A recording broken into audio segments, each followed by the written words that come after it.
Hey everyone, thanks for joining. Of course, back here with Jarrett.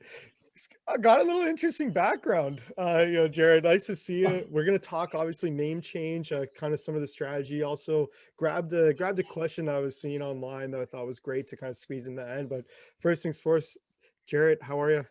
Doing great. Thanks, Jason. Looking forward to another interview. Yeah, good, good. Oh, awesome. Well, where do you want to kick things off? Obviously, it sounded like a great AGM. Kind of big highlights people were kind of taking out and posting about was, the name change to Citizen Stash. Do you want to kind of chat about that? Obviously, what was going through your mind, strategy, that kind of stuff? Absolutely. I mean, it was kind of a year and a half ago. Starting off in January 2020, we kind of picked up a new focus, if you will, for the company. And we kind of pivoted from trying to doing all things, and we were kind of heavy into the wellness and trying to get into the medical play, and realized that we're really good at that, getting into the rec market and putting out a product that we think the users really want to know. So we launched a recreational brand, of course, called Citizen Stash. And as you know, and as people follow us, that really took traction in the latter half of 2020. It really started to resonate with people. There was a lot of underground movement. It kind of got its own kind of legs, and it really kind of took off and put us in the position we are today. But quite frankly, when we kind of had our head down and really operationally focused on getting that out and wanting to kind of win over the hearts of the current user with Citizen Stash, a lot of focus was in that. And I would like to say, I'm happy to say that a lot of people, know Citizen Stash now. It's kind of, when we mention our name, people, Citizen Stash resonates with a lot of people across Canada. And in fact, we had some people internationally reach out to us. We had an opportunity from Australia and even in the United States saying, hey, I was in Canada, loved your product. Can we bring Citizen Stash to our neck of the woods? But very few people know Experian. Experian kind of got lost in the woods a little bit. So my goal was to kind of let every brokerage and every investment firm across Canada know about Experian. And I wanted everyone in the world to know about Citizen Stash. But of course, reality is everyone kind of ended up knowing Citizen Stash. So it kind of made sense across the platform to make our brand and what we're known for and what we really are doing well in as part of our name as well. So the strategy was, how do we bring alignment not only to our consumers, but to our investors? And how do we bring alignment to the capital markets player that already kind of know us as Citizen Stash? So it kind of made sense to change the name from Experian to the Citizen Stash Cannabis Corporation. And that was passed at our AGM. And we're proud to say that we're going to roll forward with that as our trading name now as Citizen Stash Cannabis Corp. So you'll see our ticker change from EXP to CSC starting next week, and that will also roll out in the United States and on the Frankfurt exchanges under that brand. So really the strategy was, let's just make sure what we're kind of built on, we're getting known for, can have that same advantages in the capital markets. In fact, Jason, we didn't take this lightly. We did a bit of a round table. We actually invited retailers, we invited shareholders, we invited consumers, and we invited some key members of the management team, and we did a round table with all these interested parties and kind of ran the exercise. Hey, if we went from Citizen Stash to Experian, what are the pros and cons and how do you feel as a diverse group of people?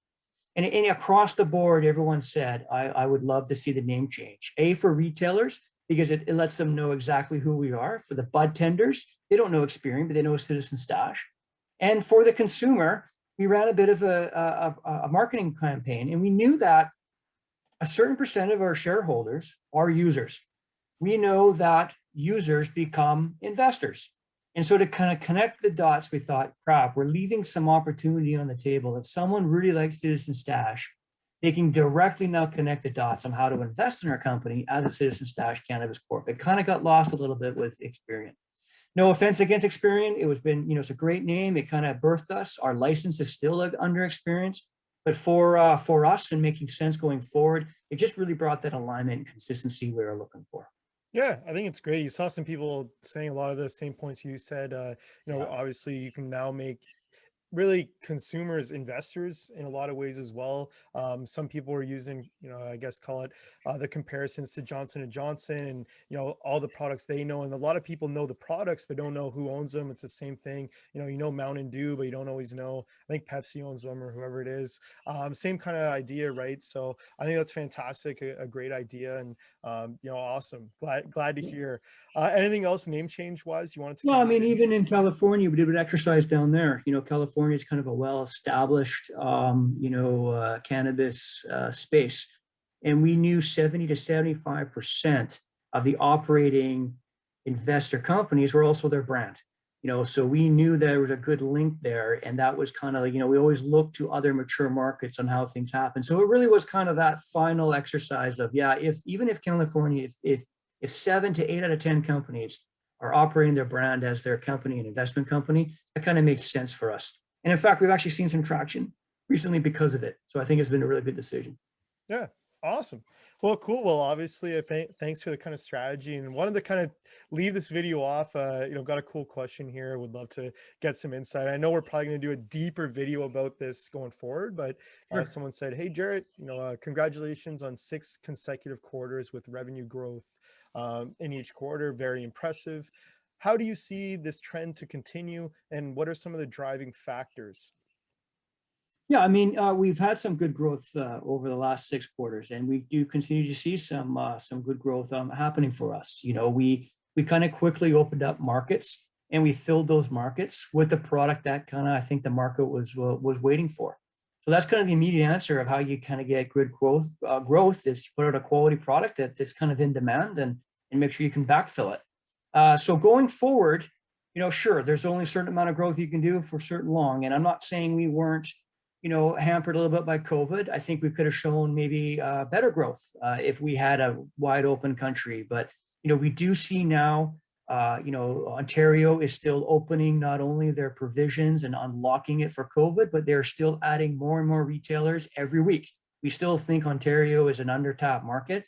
Quebec is clearly an undertapped market. They have very few opportunities to actually get points of distribution across Quebec. We see that market opening up.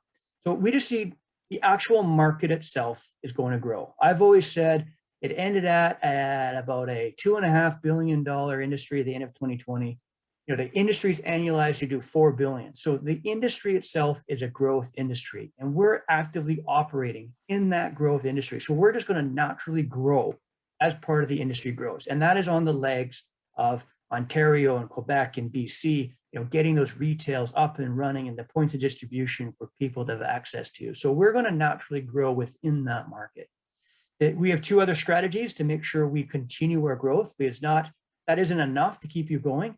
So clearly we have a pretty aggressive campaign to get in the remaining markets we're not. And that namely is Quebec and the Maritimes. We are not currently in Quebec. We know it's a very large market. We do expect to be in Quebec in the next couple of quarters. We actively are talking with the purchaser. We're actually talking with partners in Quebec to grow and to expand our model. And we see that actually closing for us, in the next couple of quarters. That will bring more revenue for sure and continue our growth patterns. We are having active conversations with Newfoundland and New Brunswick. They're very interested in carrying our products. We see those markets opening up for us in the next couple of quarters. Again, that will bring more growth for us. And even within our current markets, we have a pretty aggressive marketing campaign so we can drive depth in our current market. So we want to drive more depth in BC, Alberta, Saskatchewan, Ontario. Although we have lots of points of distribution, we believe there's a lot more opportunity and actually have to market our product. So we have a really good campaign on that. And the way we're really tackling it, Jason, is, we're not trying to tackle the consumer. You kind of can't do that in our industry. I can't have billboards. I can't do commercials. So the best way to get our name out is to make sure the bud tenders and the retailers know of us. We know that, if they tote our name and they're a fan of our product, that's how we're going to get a lot more growth organically in our current markets. So I call it the Lululemon method. Lululemon's not stupid. They didn't win over the market by selling their athletic wear to the people that are in the yoga classes. They sold it to the person who's instructing the yoga class. And they then said this was the best stuff. And that's how they built the business. We take the same approach with bud tenders. We want them to be able to say we're the best product and that the consumers will follow. So we're really aggressively doing that with the bud tenders. We have several campaigns with them. And so I think coupled with the market, how we're marketing ourselves, what we're doing with the product, we will continue to see that growth over the time. What a great answer. Maybe more than that person bargained for. So obviously, thanks so much. And I think you touched on a lot of things we'll do in future videos, the marketing strategies, but awesome kind of you guys are looking at other regions and growth there. So again, thank you so much for shedding some light. Jared, this was an awesome video. Obviously, thanks for joining. Looking forward to our little how it's made video coming up here shortly. But anything else you want to add on before we close things off? No, excited to kind of show you guys the next interview, which is a little bit more under the hood of who we are and what we do. And looking forward to doing that with you next, Jason. Awesome. Well, sounds good. We'll speak soon.